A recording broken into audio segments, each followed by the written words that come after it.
Welcome to the Strength Empire podcast, where we will cover all things strength sports, whether it's powerlifting, weightlifting, strongman, or the Highland Games. Before we begin, please make sure to follow us on social media at Strength Empire Podcast and at Strength Empire Gym.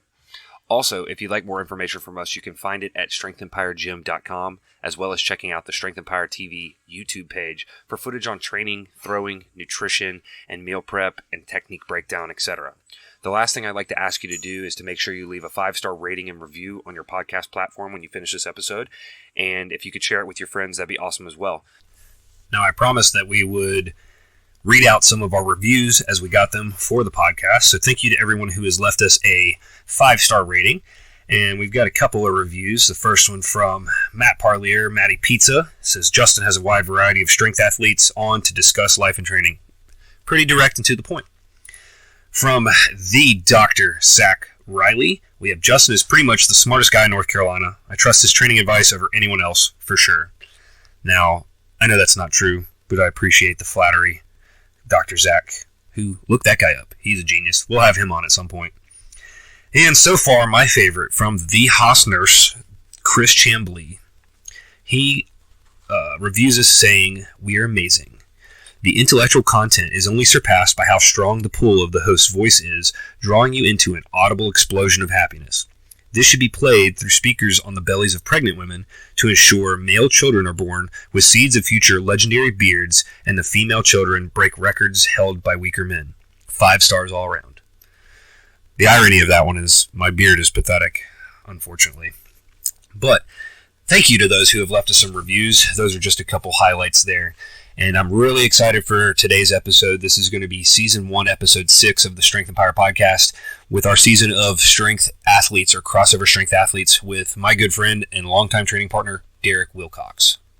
All right. Well, welcome, Derek, to the Strength Empire podcast. Thanks for joining me today, man, amongst this coronavirus craziness.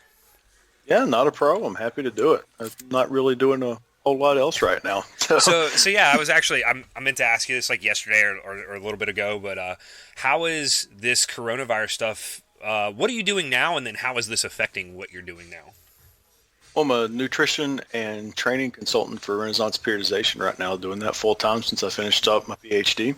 Awesome. And granted, I work from home. I can really work anywhere there's Wi-Fi, so as long as that doesn't shut off, I should be okay. But, of course, a lot of my clients are going through rough times. Potential clients are all going through rough times. So there's a lot of uncertainty. And anytime the market goes up or down, we really see it in our business a lot. Absolutely.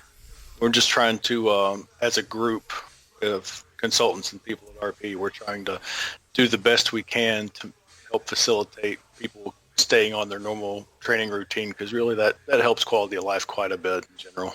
Yes, I agree 100%. And like people talk about it, the physical well-being, but it's also mental. And, I myself with the gym, I've not allowed any new members and new guest passes, which is really hard for me to do. Like I want to be able to open to anybody and everybody, but it was a decision to be, what's best for our current membership. And it's been eating at me, and it's really hard to do that, but trying to mitigate the damages of this coronavirus per se. It's a lot of responsibility. Yeah, we've seen it too. My business has dropped down. Our membership stayed okay, but you definitely can tell that people aren't jumping into personal training. Some of my group training football guys have stuff like that. Their parents are keeping them home, and I don't take it personally. I completely understand the situation, but it's just, man, it sucks. It sucks. It's rough, but so let's talk. We're all going to get through it though. Eventually. I want to talk, I told you a little bit more about strength sports. So you and I have kind of had the same belief here in being an athlete and in looking up to the same type of strength athletes, as you and I have a little bit more of a history than maybe people know. I say, like, we've been friends for so long and trained together, but we've met. How did you really get your start in strength sports? When did that happen? Well, you'd have to go all the way back to me being a kid and listening to my dad tell me stories about all these men that he admired, or just people in general. It didn't have to be men. Guys that were lifting engine blocks in a garage, and just, it wasn't so much the stories of what was going on, it was how he revered them. You could see that he had so much respect for them. Mm-hmm. And then coming up through athletics, you start to really appreciate people that are strong, or they teach you how to appreciate them, especially if you're going against them. But that seems like a football reference, yeah. That's one of them, yeah, definitely. But I grew an appreciation for it mainly because I was so small. But I wasn't usually just the smallest person on the field in football, like you mentioned. I was usually one of the slower ones too. So I really had to learn how to figure out how to make my body perform better to where I was, mentally where I thought I should be. And after a while, I just ended up falling in love with the strength aspect of the training instead of the actual field sports. Yeah. And so didn't you start, I guess, I'm assuming you started powerlifting first then? Was that high school? Sort of. In high school, we had competitions that consisted of bench press and a form of a clean. I use that term loosely. Okay. But, of course, high school hang cleans and power cleans and stuff, that's the epitome of the stereotypical terrible form. You're going to die if you do that again, real heavy, kind of awful looking stuff. But luckily for me, I had a really good strength coach in high school who was a former power lifter, so he had a really good idea of what he was doing. Coach Tom Harper, shout out to him. He's helped tons and tons of kids in the North Carolina area. And I was lucky to have him as a strength coach because I was ahead of the game a little bit. And as soon as I graduated from high school, that's within a couple of months, I started finding powerlifting competitions. And that's ironically when I met Jeff Crouch and Charlie Kazai at the same YMCA bench press meet where we had like 7 people at this place. What a meet. Like, that's how it should be. Nowadays, there's 700. Yeah. Yeah. Things have changed quite a bit, but I still have the plaque for coming in second place out of 2 at that meet. But that's a proud one. That's that first one, huh? Oh, absolutely. It's more about, keeping the memories alive. Absolutely. But meeting Jeff Crouch on that day was quite fortuitous because he would help me go into Highland Games just a few years later as well. He's my kilted Yoda, life coach. Yeah, right. The number one advice he'll give you is it could always be worse. 100%. So let's talk. Let's kind of divide up your strength sport career, and I want to talk about each kind of your career and progression through each, and then we'll kind of come back and talk about the training side of things. So let's keep rolling with powerlifting. That's how I met you, was doing my, I guess you'll call it an internship at Strataform back in the day, and I see you still rocking the Strataform DW name on your Skype. But with that, I got introduced to you. Actually, you were the one who invited me and got me started in everything. And I was there trying to learn about what's a gym like, what are strength sports like. I didn't really know. So shout out to Dr. Triplett for pushing me to go over there. She's like, you'll fit in here. Go over here. I love Travis. She's amazing. And she said, go over here and fit in here. And then I was kind of trying to figure out. The first person I met was Travis, who I was like, I've never met somebody this big in my life at that time. And, different Travis. Different. Dr. Triplett is not Dr. Triplett. Travis. Travis Gardner, gigantic dude. Long goatee at the time. I was like, this guy's supposed to be nice. And he was helping me along with the gym stuff, and then you invited me to go deadlift with you guys.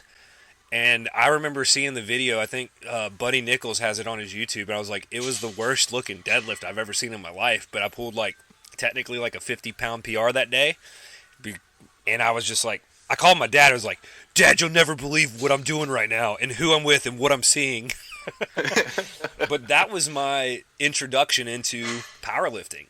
Was that kind of moment, and you were the one who were like, hey, come deadlift with us. So I've got you to thank for that, man. But talk me through that career and then where it kind of ended up at towards the end of things. Well, powerlifting specifically, that was always my goal when I was in high school.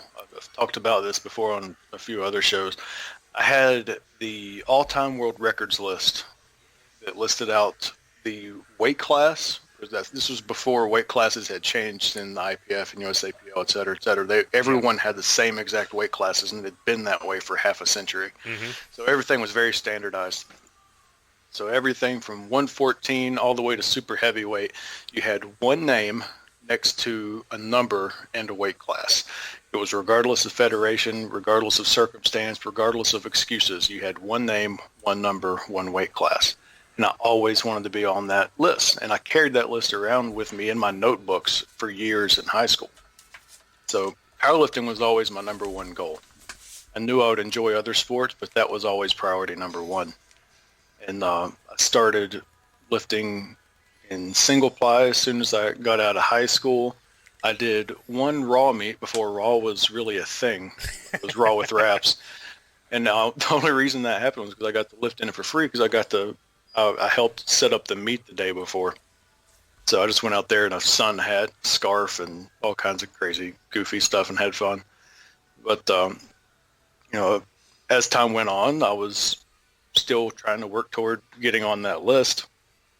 And I feel like I'm skipping over a ton of stuff. I do remember the video of the sun hat and scarf. I can vividly remember that. That was before I had met you, but obviously I creeped on your YouTube, and that one's up there. It's out there somewhere. That was from back in 2008, the beginning of 2008, I think. There you go. It's been a day or two, but it's still enjoyable. But just all those moments like that, and it's finally got into multiply equipment. And when you're in undergrad, as you know, trying to get multiply equipment back in the day, I mean, if you bought it brand new, like a canvas squat suit, it was $350 or whatever it was. Yep. A good bench shirt was about the same. So most of the time I was working off hand-me-downs, just whatever I could find. I lifted in the same bench shirt for 4 years, and it just eventually blew apart in a meet. I was there for that. Yeah. Al Caslow gave me that shirt. It was an Inzer Phenom, and I just used it to death. When I first got it, I got close to 200 pounds out of it, and I continued to get stronger. And I pressed the exact same weight in that shirt forever because it just kept getting more worn out, and I kept getting stronger. And my raw bench press almost went up 100 pounds, and I was still pressing the same weight in the shirt. It was so dead. But I didn't have enough money to get anything else. Yeah. So if that gives you an idea of where the priorities were and how much I ended up sacrificing for powerlifting during that time, eventually was able to go squat a world record, and you were there with me for that one. The lift didn't go as much as as well as I had hoped it would. Yeah. But there were a lot of circumstances around that. You hear an up call, people can't see things, But a few years after that, I was kind of able to redeem myself by being the smallest person to ever squat 1,000 pounds in competition. I felt a lot better about that one. Yeah. Is that still true to this day? Which I believe it is. Yeah. Yeah. A throwback to Pulp Fiction, you have one thing to thank for that. It's the same reason they call a quarter pounder Royale with cheese in Europe. It's the metric system, man. There you go. The guy that ended up breaking my 181 squat record, he squatted 450 kilos at 181, which is unbelievable.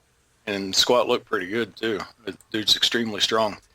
Kalle Rasanen, I'm probably butchering his name. Yeah. But 450 kilos comes out exactly to 992 pounds. And he never cut below 194, which is where I did the 1,000 pounds at officially. Yeah. So I technically still have the smallest 1,000-pound squat. It's been over 6 years now. That's just awesome. I still geek out and tell people that, hey, I know Derek, and this is what Derek can do, so you suck because you don't know him.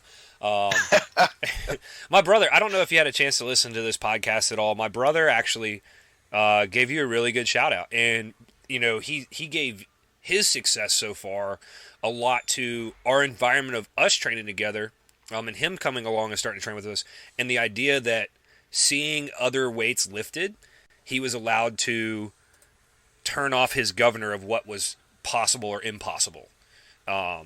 Granted, even in gear versus raw, he said, seeing Derek squat those numbers made me know it was believable that I could do it, which was really cool to see that he's come up and been successful himself.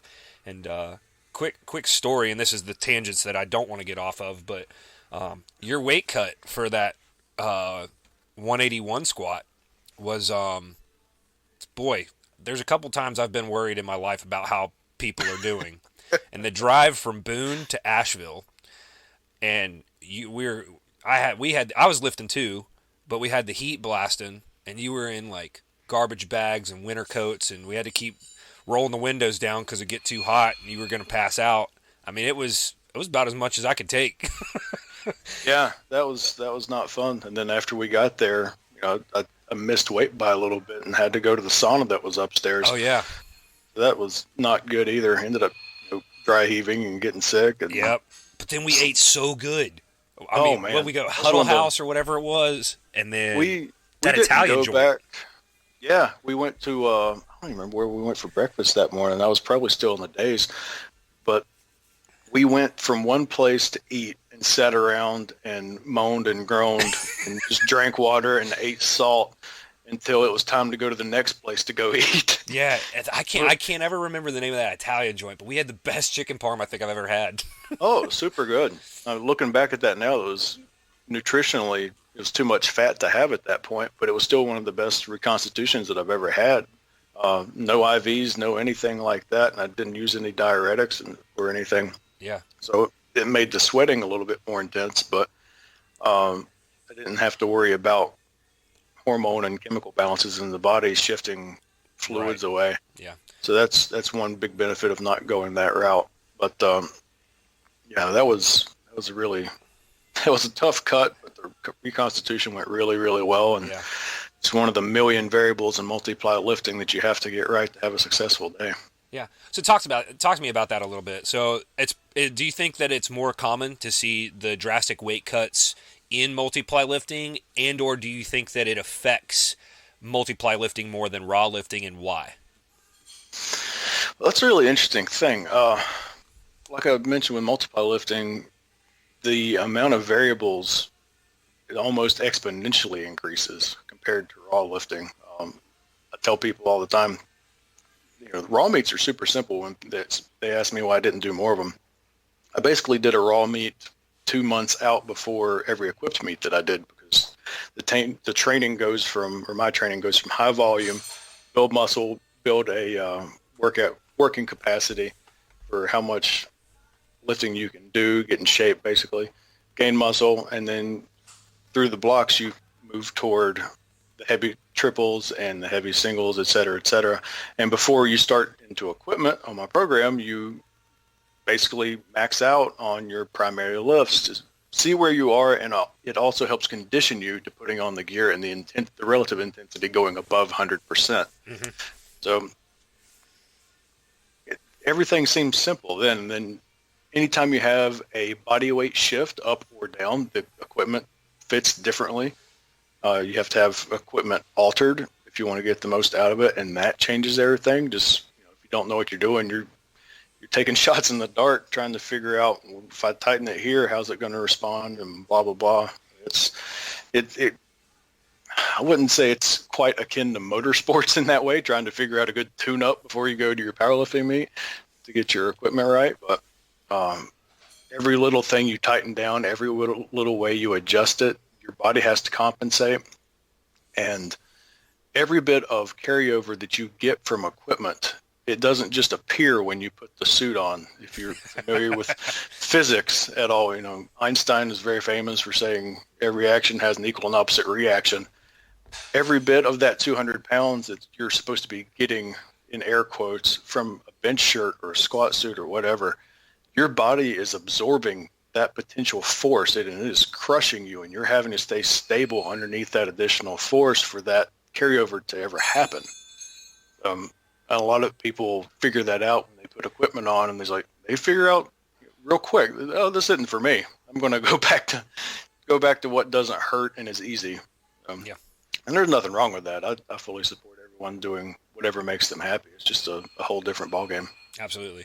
I've talked with some people and try to give them an idea of what geared lifting is, and I honestly say that I tell them to compare it. The technicality of the snatch compares to me to the technicality of the bench shirt, is that you have such a fine, small margin of error in how it is just so different, obviously, from a squat, and I feel like it's the same on par comparatively, and just to give people ideas of like how much technical training you have to do in the gear and it's compared to outside the gear as well.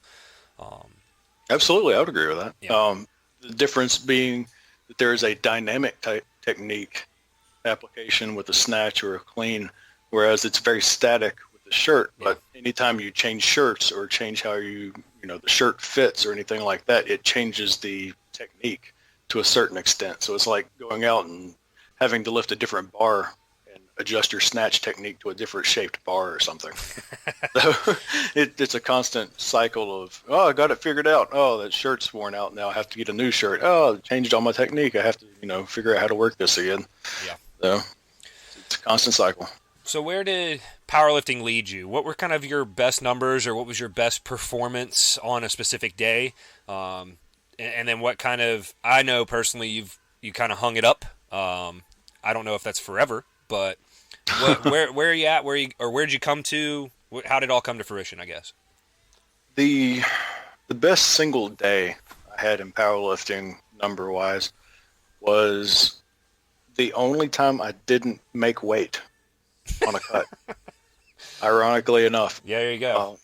I was getting ready for the Iron Mayhem meet in Bristol, Tennessee. I love those guys. They've always had a ton of fun at those meets. Great atmosphere. And I had to be extra selective with the places that I would compete, because when you're squatting well over 5 times your body weight, any little thing will throw off what you're trying to do. So if I didn't have a 65-pound squat bar that wasn't going to whip all over the place over my tiny little body, with getting super narrow in the middle of a squat bar that was 8 feet long, it's all kinds of stuff that wasn't just for my protection. It was for a lot of people's protection. True. But anyway, I digress. I was cutting to go to 198 and try to break that squat record to add to the other one.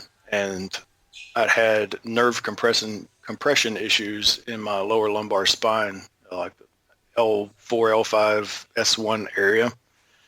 And when I got down to about 3 pounds over, it was 4 o'clock in the morning, and I was in a sauna and just trying to finish it up. And through the dehydration process, the discs in my spine between the vertebrae, they were basically deflated. And when it got deflated to that certain amount, it started hitting a nerve, and I could not get any relief from that back pain. Yeah. I couldn't lay down and get it to go away. There was no inversion happening. I tried everything. I was in a gym, tied bands up just to try and get that nerve pain to subside. And at that level of dehydration, it just wasn't happening. So that was the only time I didn't make weight. I officially weighed in at 204, and I needed 1060 to break the squat record. And even after all the back trouble and whatnot, I went out and squatted 1040 and tried 1105 on the next attempt. And percentage-wise, it makes sense because I started at like 950. There you go, right? Yeah. So let me ask you that before you finish up that story. So you needed 1060. What record was that? That was the all-time 198 squat record. Okay, the next weight class up. You're just from a little bit up. And then, so Yep. what made you go for 1105 there? I ended up in the 220 weight class. Right. So that was the 220 number. Yeah, and one of the coolest accomplishments I've ever heard of in powerlifting, in my opinion, was Sam Bird going 198 world record squat, 220 record squat, and then the 242 world record squat. And absolutely. I was hoping to try and mimic what he did because I just thought that was absolutely incredible. So props to him for that. I tried my hardest and I couldn't. I got one. So okay, so you and those are, and then I mean, yeah. So hey, at that level, it's kind of that moment of screw it, we're going for it. How'd the rest of that day go? Felt really good too. Yeah. So how'd the rest of that day go? Rest of the day, I ended up with a 1040 squat, and by formula, doing that at 204 pounds was my best squat. I did 1050 at 217 at the XPC finals. Okay. But I also missed 1,100 pounds there. Turns out that's just really heavy. A little bit. Yeah, and but But the Iron Mayhem meet, I think I benched 560, something like that, on my second attempt, passed on my third, and deadlifted 715 for 2,300 total, and missed 750 after that, it wasn't far off. I think it was up around my knees, and I just couldn't quite lock it out. Gotcha. But, so still performed well on a crazy cramped day before. Yeah. Well, by that point, I'd figured out all the nutrition stuff and made reconstitution a lot more consistent and easy, and the weight cut didn't bother me as much because I went about it the right way, and just one of those benefits of experience, and then also having the physiology background on top of it. Mm-hmm. So that kind of was about the end of it, yeah? About the end of powerlifting for you for right now? Tell me about that. Yeah, I tried one more meet just to go after the 220 squat record because I didn't want to try to cut to 198 again. And I opened with 1,003, and it absolutely flew. It was one of my favorite squats because it just felt so easy. Who would have ever thought 220 class and 1,000-pound squat would be an opener? That concept by itself sounds silly now.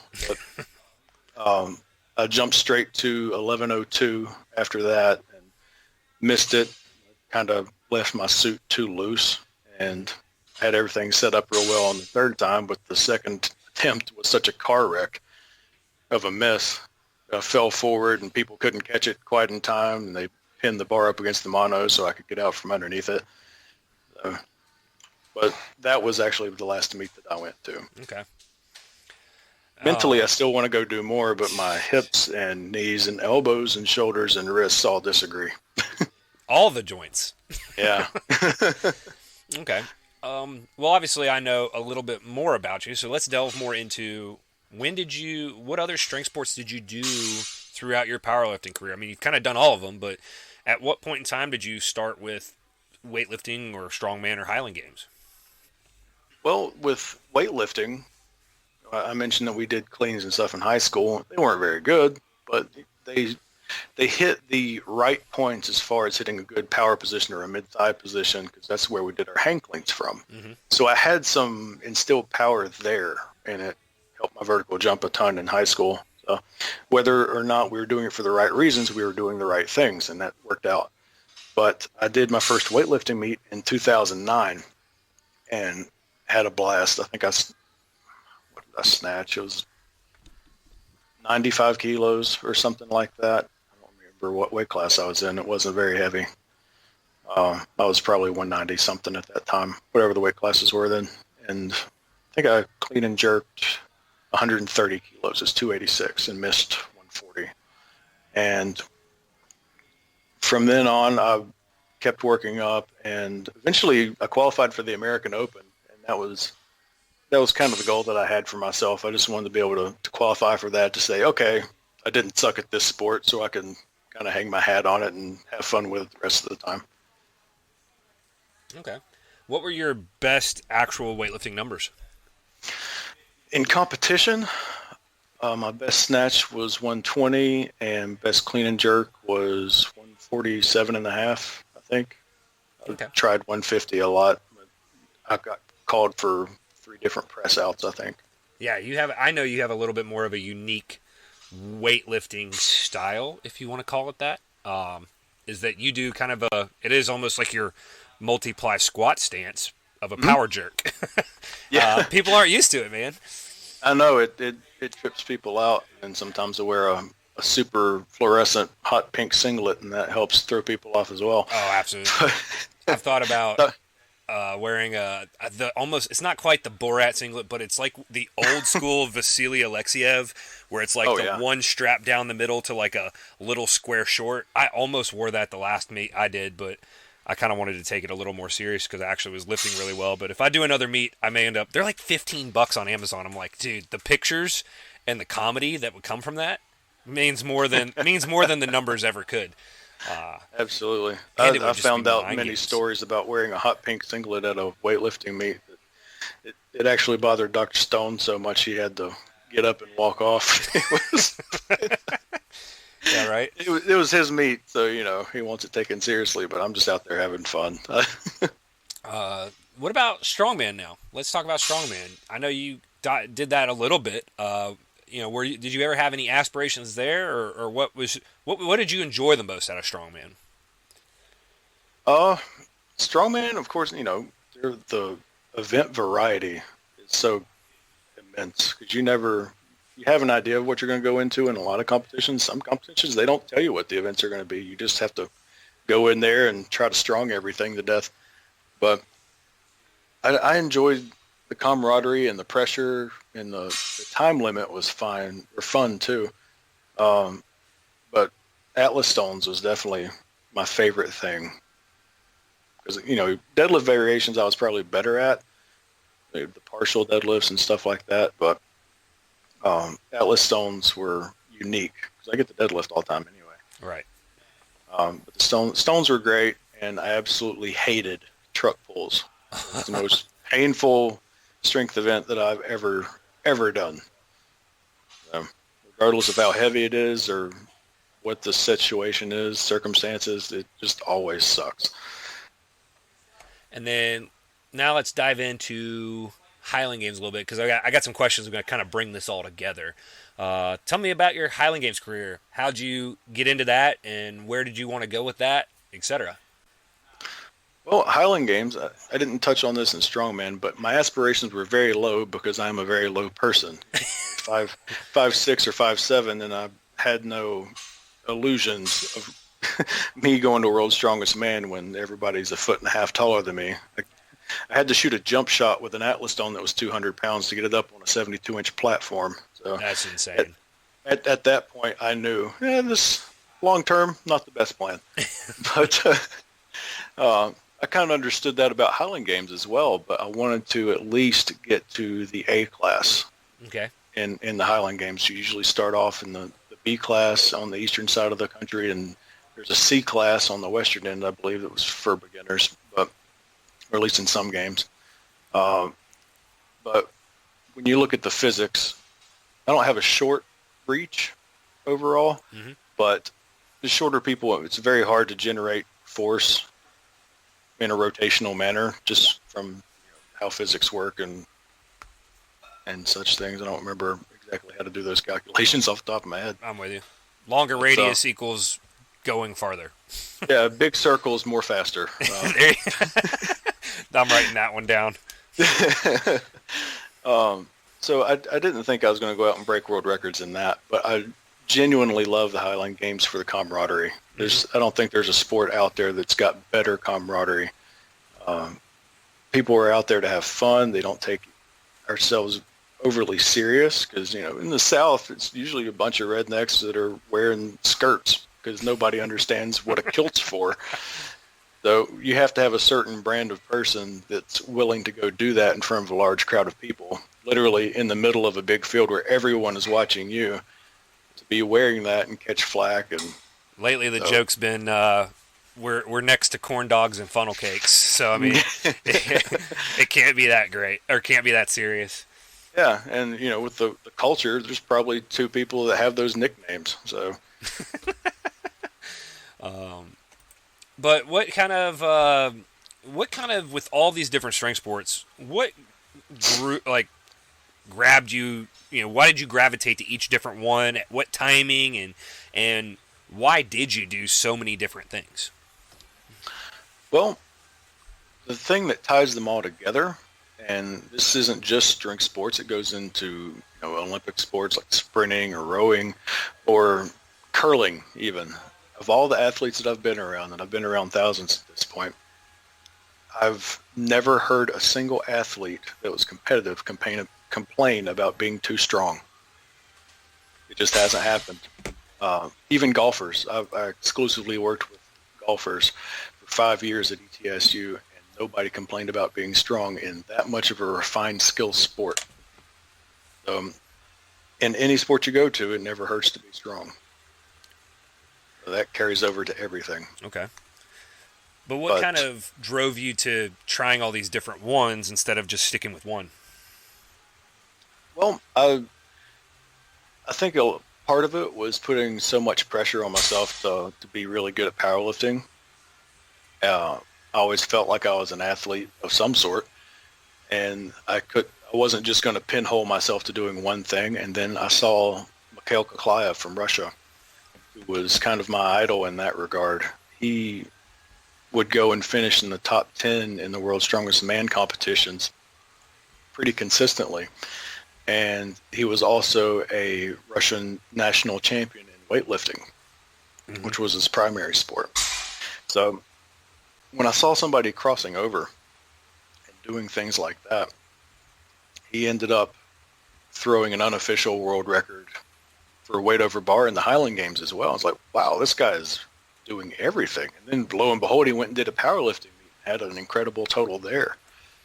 So he was not the number one master of any trade. Like, he didn't go to the Olympics and win gold or anything, but he was, that top 0.1% easily in multiple sports. And it's like, that just looks like fun, and I have so much respect for that guy. I'm going to try and do what I can to have a similar claim, but really on a much lower level. But I really wanted to emulate what he was doing, and it was just fun, just to get to go do so many different things and meet so many different people. And the experience that I gained from that has helped carry over into coaching a lot of athletes across a plethora of different sports and circumstances. Awesome, man. I mean, people ask me, why do I train so many different ways and so many different things, and you literally are reverberating the same messages. I have fun doing this, and it is fun. Like, I tell people all the time, and it's from my own mistakes in knowing now, like, I took shit way too serious with certain strength events, and I'll be the first to admit it. And everybody's going to have their bad days, and it's going to get to you some days worse than others. But, man, when I realized that I was taking shit too serious, and I was like, man, I'm doing this for fun. I'm putting all this money and all this effort into it. Why the hell am I not going to enjoy it? And right. I tell people that all the time now in the gym, people I coach. I'm like, hey, you're going to have a bad day. Who cares? Make sure you're having fun doing this stuff. If you're spending a bunch of money to go travel to this competition, you better go freaking enjoy it and quit putting so much pressure on you. Does not mean you cannot take it serious and you cannot excel, but it's enjoy that. Enjoy the process as well. I mean, I quit getting so mad in throwing practice lately, and I'm enjoying the sport way more. Because, of course, not every day is going to be a PR day, and you can't always go for PRs in practice. And it's and that's the thing, is also training for the different ones. I find myself in love with the challenge of trying to excel in something that I've not done before. It was like, people are like, why do you do so much weightlifting? And I'm like, because it's hard to do. And and it's hard to get good at and hard to excel at. And so that's why I enjoy that challenge. And then it just so helps that it helps my throwing, because I'm more of an explosive athlete. Or, and the one thing that gets me is I'm competitive. I'm very competitive. And I get mad at seeing people lifting more weights than I do in the gym. And I'm like, shit, I need to go back to powerlifting because I want to lift more than this person. And then I'm like, well, I could go outside right now and throw something farther than anybody in the gym, and so they can't take that from me. And so that's kind of the fun of it, is the crossover. Is I've enjoyed, and it is. Koklayev, however you pronounce his name, was a huge motivator for myself. You were as myself as well, in seeing that it's. I love the term strength athlete, because it's athletic. You pick up anything and do all of it. I call it 100%. I call it like CrossFit without cardio. CrossFit with actual weights. Yeah, or without, or whether you're cardio strongman. I'm breathing heavy plenty if I'm doing a carry event. Oh God, yeah. Those are number two behind the truck pull. That's absolutely misery. Yeah. So what is, what would you give, like, I'm going to come back to this question actually. What are your current goals for yourself right now? Like, where has your life evolved to, with what is the rest of this year look like for you, or maybe the next 5 years? As far as athletics? Yeah, or athletics. Yeah. Well, I had an event come into my life. I started dating Dr. Jen Case, and with that, she is a multi-time world champion in jiu-jitsu. So I had no real intent in starting jiu-jitsu, and jiu-jitsu started happening to me because she would just sneak up behind me after I'd get done with a set of squats and start putting on chokeholds and whatnot. And I was like, man, I better get in the gym and figure out how to defend myself from this. Something's going to happen bad, and I have no control over it. And so I started doing jiu-jitsu, and I've kind of fallen in love with that. I've always loved chess. Yep. In general. Throughout my whole life, I collect chess boards. I love the concept of it so much. I don't even get to play. I just love the boards. And I quickly figured out that even though I was significantly stronger than her, I was thinking, after a few months of training, I'll learn how to defend these basic things and be able to beat people because I'm stronger. The levels are so incredibly steep in the sport of jiu-jitsu and just the concept of submission grappling that people were able to nullify all the strength that I had, and they'd only been training a few months. Wow. Yeah. So now when I get my butt kicked by my girlfriend constantly, I can't defend it, but I do know the names of the holds that she's putting me in. So I've really come a long way in that progression. That's all that's changed. That's awesome. Do you see, I feel like there is a trend for a lot of strength athletes to be pushing into jiu-jitsu lately. Why? Do you have an answer for me? Well, I think the camaraderie aspect of it it's not the same because it's a different dynamic. Mm-hmm. But there are a whole lot of similarities. When you think about our training group that we were in when we were at Appalachian State together, you go to train, and we're all going to be pushing to do things that we've never done, and we have to depend on everyone else as a spotter to keep us safe. Mm-hmm. I was very lucky with so many times I'd have lapse of judgment, maybe go too heavy in training early on, and everyone else would have to catch my mistake because I was wrong or I messed something up. But I have that trust in those people, and we all reciprocate it, so we take care of each other. In jiu-jitsu, it's a very similar thing, but instead of them having to protect you from a weight, it's them, simulating murder on you. But as soon as you tap, there's an agreed upon thing where you respect that and you stop immediately, and you try not to do things that hurt the other person while still trying to pretend kill them. It's an interesting dynamic, but the level of trust that you build in 5 minutes is unlike any other relationship that you can have outside of jiu-jitsu. So to me, that's one of the big appeals. And then also I think the idea that being strong and going into grappling is going to make it easier and give you a little more confidence. But the first thing that happens as soon as you walk in there, you'll get your butt kicked by a 110-pound little girl who's been training for a few years, and that ego trip just gets shut down and stomped on the floor. So it's kind of like all come full circle for you. You started training because you were getting your butt kicked back in high school, and now you changed your training because you're getting your butt kicked again. Yep. So something I want to so obviously you're looking at jiu-jitsu, is that a competitive thing you're going to continue to push, or do you have any aspirations there? Yeah, for sure. I've tried to do 2 tournaments now. Last October, I tried my first one, and for me, it's 100% different because I don't know if I'm a pacifist, but I think I have a track record of being a pacifist. I'd never been in a real fight in my life, and it wasn't because I would back down necessarily. Just I was never in a situation, or I didn't allow myself to get into situations where I would need to be in a fight. So that confrontational aspect of my personality doesn't really exist that much.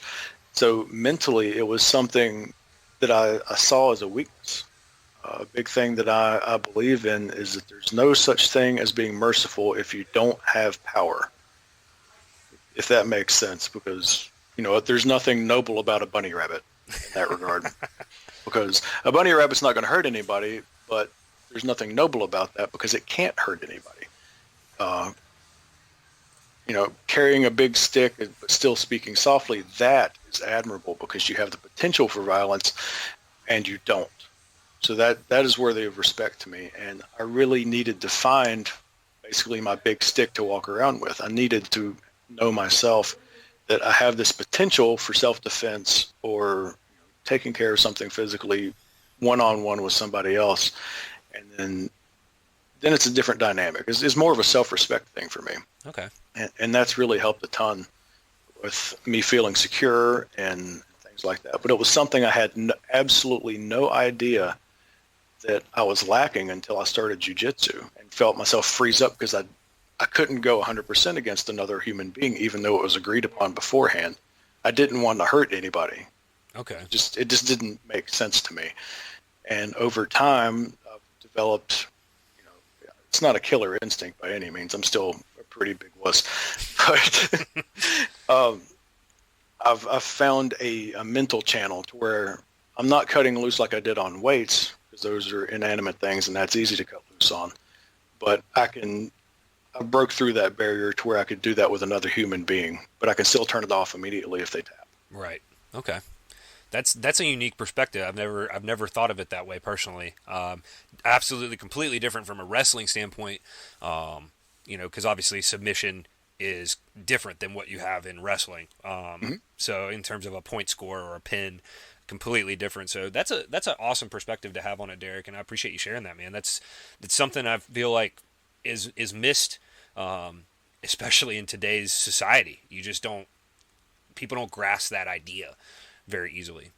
Yeah, for sure. And it's a very important thing to have as far as being responsible for your own health and well-being. And honestly, a young lady I met in undergrad at Appalachian State, she inspired me to do that a lot, because she was a very, I don't necessarily think I would call her timid, but she was very small frame and not confrontational at all. And then years after, I haven't seen her in years and years, but I saw that she did an MMA fight. Like, how in the world can she do that with that personality, and how nice she was and how timid and non-confrontational? And I saw the change in her, and it was like, if she can do it, I can do it too. So I have a lot of respect for her. It's Ashley Blankenship now, just to give her props, because I respect the crap out of that. Yeah. So let's delve into, and I kind of have this underlying question that I ask everybody, and I'm going to kind of break it up and kind of talk the training with you a little bit. How did you feel like your training carried over across the different strength sports, and what did you think that you did the best, and what did you think that you could have improved upon to giving you an advantage across the different strength sports? Like, how did you train, and then how would you train different? Well, early on, I had a lot of experience with the static lifts and a little bit of cleaning from high school. So that made the transition to weightlifting after I'd been powerlifting for a while a lot easier, because I was somewhat familiar with that mid-thigh or power position. And there were a lot of other technique cues that I had to work around after that, because I was very lucky to have a great coach for a few years, and Naomi Elliott was very experienced and very accomplished lifter herself. And being able to have those eyes watch and help me develop as a weightlifter helps me coaching later on as well. But the biggest thing is just, like I said before, if you can't deadlift more than 20% of your best clean and jerk, you can consider your deadlift being the full capacity of a glass. You can only fill that glass up with water to the top of the glass before it starts running over. It just won't hold anymore. The amount of water you have in there, you can think of as power production or rate of force development or anything like that. But that's also going to represent your snatch or your clean. And if you don't increase the size of that glass, a la your absolute strength levels, you're never going to be explosive with a weight less than that. So you have to increase your ceiling of potential in absolute strength in order to be able to move dynamically or explosively with lighter weights. So understanding that relationship was absolutely massive across all strength sports. And, lucky enough from powerlifting and deadlifting forever, I never really had to battle that myself, but it made it easier to recognize in other people.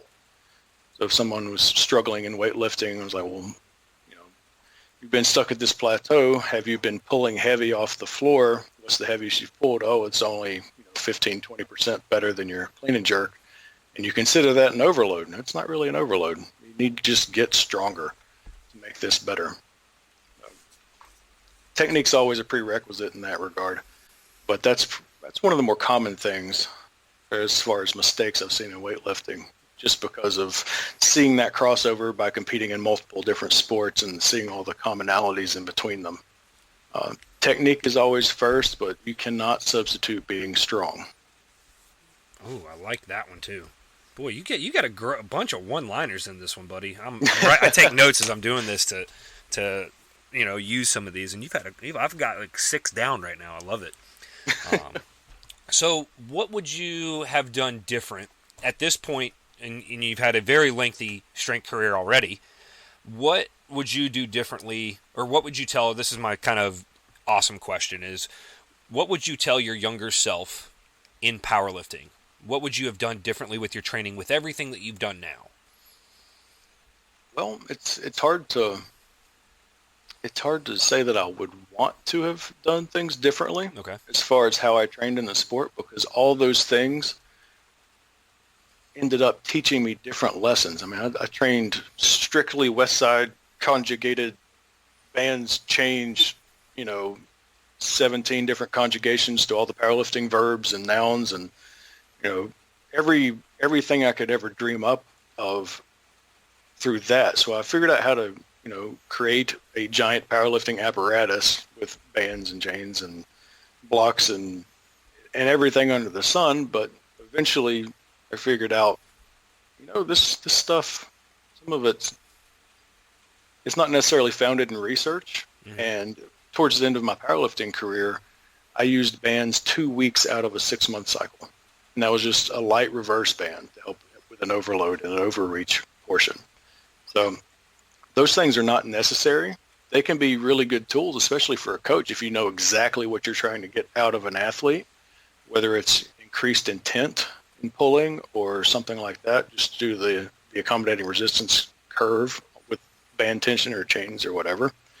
But if you do the basics and you do them right, you do them consistently, and you do them in a progressive manner where it gets heavier and you're managing fatigue and lots of other details. But if you do the basics right, you don't need all the craziness. So I don't know if I would take that out of my previous training, because I learned a lot from it. One thing I would change, if I could go back and talk to my younger self, I would say, hey, dumbass, quit football. Quit football right now and just lift weights.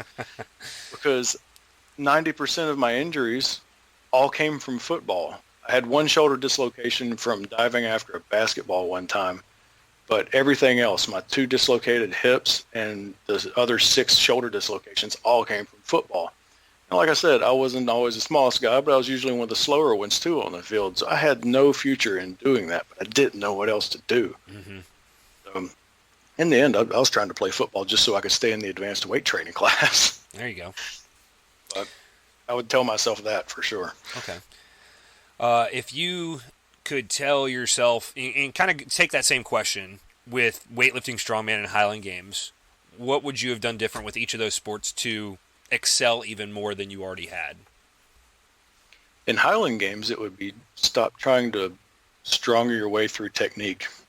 Okay. Figure out how to go slow, make those big rotations like we talked about earlier, and use lighter implements, maybe a longer chain.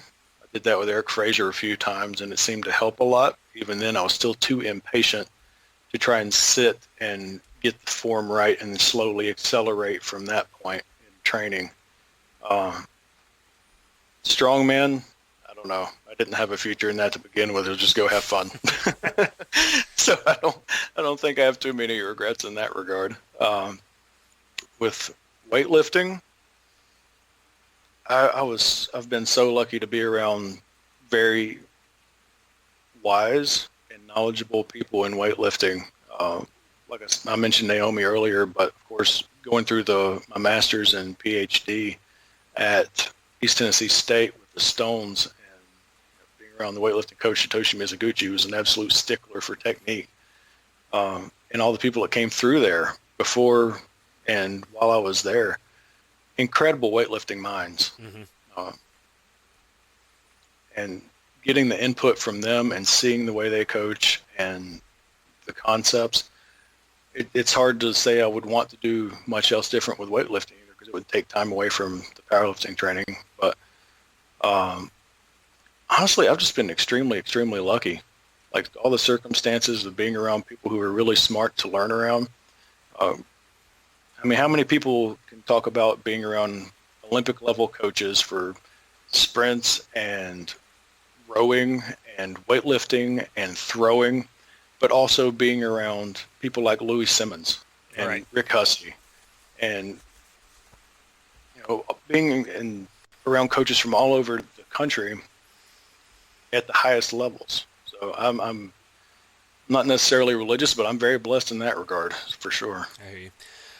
That kind of, you just brought up two questions I should have asked earlier. One, well, it's kind of together. How important, and this is powerlifting related, how important is training environment? As can you do geared powerlifting on your own? And then if you can, how do you go about doing that? Because I've gotten that question quite a bit, as well as how important do you think it is training in the gear, and how frequent would you do that?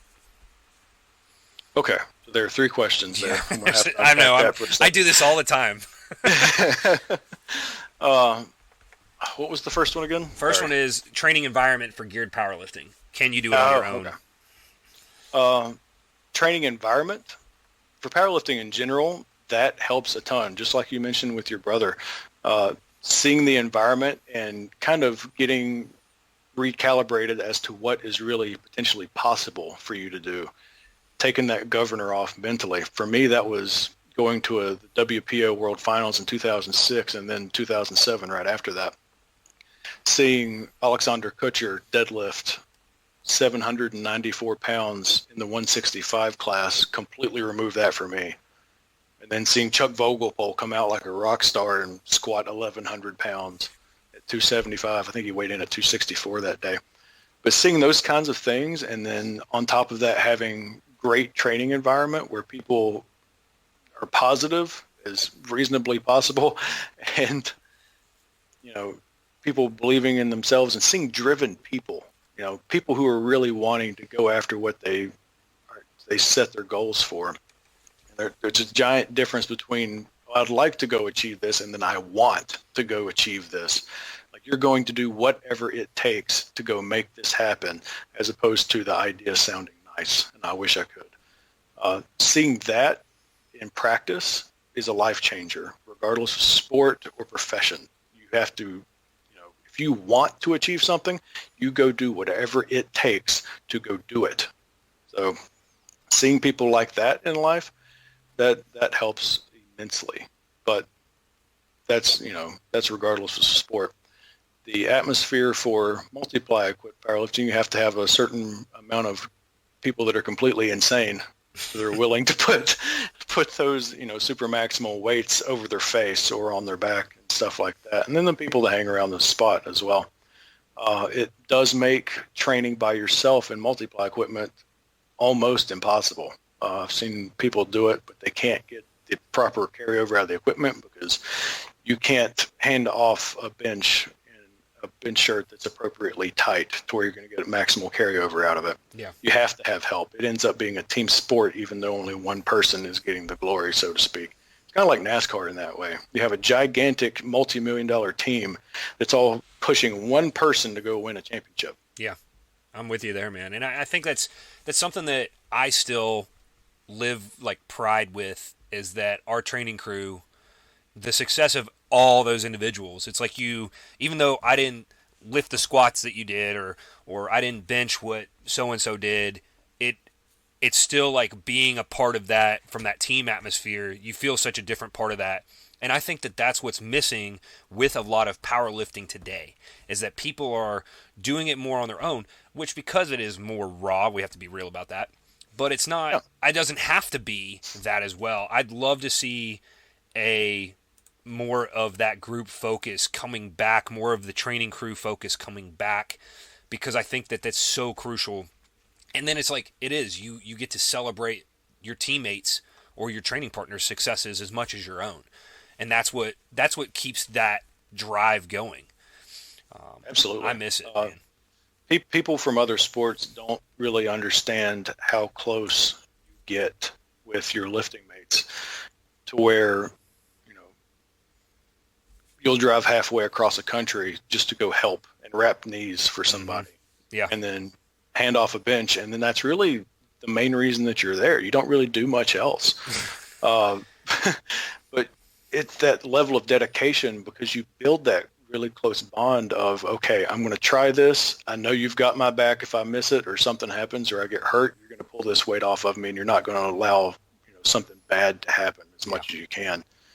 That is an incredibly sacred thing in powerlifting. And anybody that I've ever seen violate that, they're cast out immediately. There's no room for not being able to trust somebody in that kind of environment. So the relationships that are developed are incredibly special and very close. Yeah. How important do you see it being? Like, how often does somebody need a training gear in their gear to be able to get good at that, or is it something that you don't have to put a lot in? And how do you go about doing that if somebody's looking at getting into powerlifting, like in multiply? Excuse me. Well, honestly, I think it goes the same for single ply. USAPL, IPF guys, it's a very, very similar process, and I've coached tons of people in single ply at this point, and there's no real difference. You still have to get the technique right if you want the proper percentage of carryover for your dimensions. People with longer arms or thinner in general, the carryover is going to be different. It's just physics. And moment arms and leverage points and things like that. There are things you're going to have to kind of accept in that way. Always outliers, but with the equipment, you do have to learn a completely different motor pattern from what you normally do. That's what makes equipped lifting so hard. That on top of the additional stress on the body, of course. But with a bench shirt, you have to figure out how to, in the first 2 or 3 inches of a descent, you are setting the shirt by the direction your elbows go to make sure that it stretches the right way and accumulates tension. And the path that you take to the chest dictates what direction the shirt is going to try and push the bar in that regard. So all those little details you have to figure out over time and get trained on before you can be proficient in what you're doing. Not to mention all the physiological and neurological differences with increased neural drive to be able to handle that amount of weight compared to what you were accustomed to before. It's a gigantic overload principle. People talk about CNS all the time, but it really ends up being the same kind of neural adaptations and fatigue, peripheral and central, that accumulates from normal training. It's just on a super maximal basis. Yeah. I kind of lost my train of thought. No, that's there. okay. I feel like you and I were, or at least me learning from you. We trained. I would argue that we trained more frequently in the gear than a lot of other people. And I obviously kind of learned from you, followed your lead on most of that. And it feels like if people try to, I guess you say, classify it, quantify it, I feel like we trained very similar to how the Big Iron crew did. It was very frequent in the gear. It's why, relatively, I was pretty good in the gear from a carryover standpoint. Now, some of these guys are phenomenal, and you are yourself as well. But, like, some people are like, oh, yeah, I got nothing out of my bench shirt. I'm like, I got over 200 pounds out of mine, Right, yeah. And I think that our training style attributed a lot to that. Absolutely. That learning curve is extremely important. And anytime you get a different piece of equipment, the more experienced you are, of course, that learning curve with new equipment will be shorter. Right. But you still have to spend time and acclimate yourself to those different motor patterns and adjust whatever you have to adjust. Yeah. Now, later on in my career, I've got articles outlining how I did this, but an entire training cycle would be about 6 months. I wrote an article for Power Act Strength forever ago. It's called "How I Made My Meet PRs 6 months ago." I read that article. It was a good one. I send that out quite a bit just to give perspective, because at the beginning of a 6 month training cycle before an equipped meet, I was doing sets of 15 with well under 50% of what I would eventually lift at the meet. And I show people that just to show, like, look, we're building something here. This, you're going to love this word because you haven't heard it in forever, potentiates the next the next phase of training that you're going into.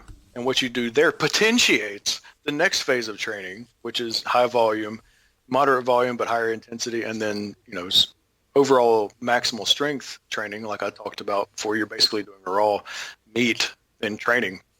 And then that potentiates the geared cycle, which lasted about 2 months, which is the answer I think you were looking for. But out of the 6 months getting ready for a meet, the last 2 months was completely in equipment because you have to refine those motor patterns once again because you haven't been in it for 4 months. But if you know what you're doing and you know what to expect with the equipment, the physical strength and developments and mobility changes that you made in the 4 months prior to getting the equipment, it all is potentiating and leads into better gains in the equipment. Because with that skill refined, just like anything else, if you're really good at karate or mixed martial arts or submission grappling, anything, if you have that skill set and then you make your physical tools better with the skill set staying the same, you are a better athlete. And in powerlifting, it's really, really easy to quantify that because we have exact numbers of what we accomplish. And after that process was done, you can go and look up my results on Open Powerlifting. There was consistent increases because I had the system refined to where it was long-term development oriented. And by also getting out of the equipment for a while, you start decreasing the amount of stress on your joints and connective tissue. So you're able to get healthy again to where you can withstand all the heavy training that's close to a meet. So there are tons and tons of different variables that go into it, but it's fatigue management, skill refinement, and then just developing yourself physically over time. That is a very eloquent answer. And I appreciate it, man. It's awesome. And I guess I got to ask the question. I should have asked this one earlier so I didn't have to end on it. But I do have lightning round, and we'll do lightning round in a minute. So will geared lifting, in what capacity should a raw lifter use geared lifting at all? There are two different considerations there. Okay. Number one, priority for any sport that you aren't getting paid to do. Does it sound fun? True. If it sounds fun, go for it. Yeah. Try and do it in a safe way. But if it, you got to have fun first. But the general recommendation that I would have for people getting into equipped lifting, even single ply, and I suffered from this because I jumped into a bench shirt too early due to my strength level because of all my shoulder injuries. If you can squat double your body weight, raw, just a belt, maybe with a light wrap or something like that, just somewhere in that range, you're probably ready to get in a squat suit and not have, a major detriment there. And even when you get in the squat suit, there's a neurological adaptation that happens just with the overload that might make your raw lifting better. So that's something to consider as well. I know I definitely had that effect when I first started. But bench press, maybe 1.5 times your body weight. That's a lot more dependent on limb length as far as how the shirt reacts to your body and how restrictive it is. But that's usually a decent measure before getting into a bench shirt. Okay. I like it, man. I like it. And I got one question that I didn't push it up very long. I got one question off of Instagram. Okay. And that is, when will you be returning to the Highland Games? That is from Nick Aston. Oh, man. Nick, hope you're doing good, man. I don't know. I'm bouncing back between here and Kansas City quite a bit in my life, so I don't really know any Highland Games guys up there, and it makes it kind of hard to train. But I do have my weights, my fork, and my sheath in the truck, bed of my truck. So when I go up there, that I can still train a little bit. I didn't do that the last couple of times that I went up there, but I would really love to get back out there. I do. I definitely miss it. I definitely miss the people. Yeah, right now all the ones pretty much around the southeast through May are canceled. Right. As of right now. It's ironic that we were talking about the camaraderie because that's definitely something we're all missing right now. So everybody hang in there. Hey, grandfather, July. Just saying. True. It could happen. All right, man. Well, obviously, this is actually gone a little longer than some of my other podcasts. I try to keep them to about an hour. We're a little over that, but I always like to. We did this on the Blood and Iron that I did with Tucker Turner, and I've loved it. I see some other podcasts do the lightning round questions that kind of don't relate to any of this, and so I want to end with those, and then we'll call it a day, man. And then we obviously need to get together sometime soon. It's been way too long, man. Absolutely. I definitely want to get down and hang out at your gym too. Yeah, absolutely. I love the Derek feedback. And shoot, I need to call you after we get done with this to talk about what you texted me last night. So, yeah. All right, man. So lightning round. First one. What's your favorite food or restaurant? Oh man, I have a weird relationship with food because I had to force feed myself for so long. But right now, it's the garlic knots from the Black Olive restaurant here. I love those things. Oh man, garlic knots. I had some last night. We actually, or yesterday at lunch, we ordered pizza with some friends that were in town. We didn't quarantine. We quarantined with them. So we had some pizza and garlic knots.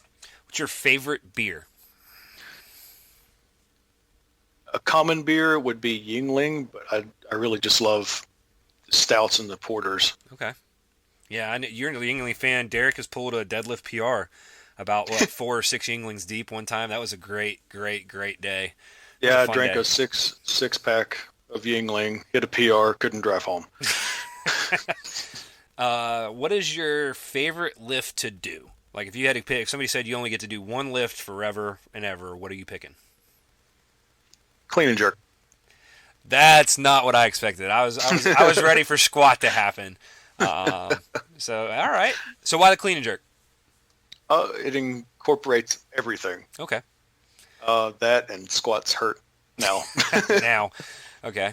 All right. And then this one is, what has been your favorite competition or the favorite place you have traveled for a competition? That's a hard one. Yeah.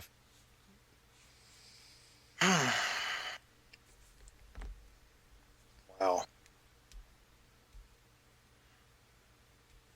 So many. There are. You've done a lot, man. That's what's tough. Probably the first time I went to the Arnold to compete because of seeing the WPO guys at the Arnold and idolizing them so much. Right. That was my second goal in my powerlifting career. So break a world record, go compete as a professional at the Arnold. So when I did that, I was content with my career. So probably that one. Awesome, man. All right. Well, Derek, let's kind of wrap it up. Obviously, where can people find you? And obviously, I've recommended 1.5 million people, I feel like, to RP. So I know that, and I've tried to direct some people directly to you. But where can people find you to look you up? What, how can you help them? And if they want to follow you or send you some messages or questions. I'm on Instagram and Twitter as Wilcox Strength Inc. Facebook, you can look me up on my personal profile. It's public, or you can look at Wilcox Strength Inc. on Facebook as well. All right. I don't think there's anything else, man. This is awesome. I joke and tell people, man, every time I do one of these, it's my favorite one, and right now it's the most recent, so this is my favorite one. PR. I definitely have. Yeah, I feel like I definitely. This is definitely selfish, as I try to learn something every time, and I feel like I did. So I really thank you, man, for your time today. My pleasure, man. It was a blast. All right, buddy. I'll talk to you later. Take care.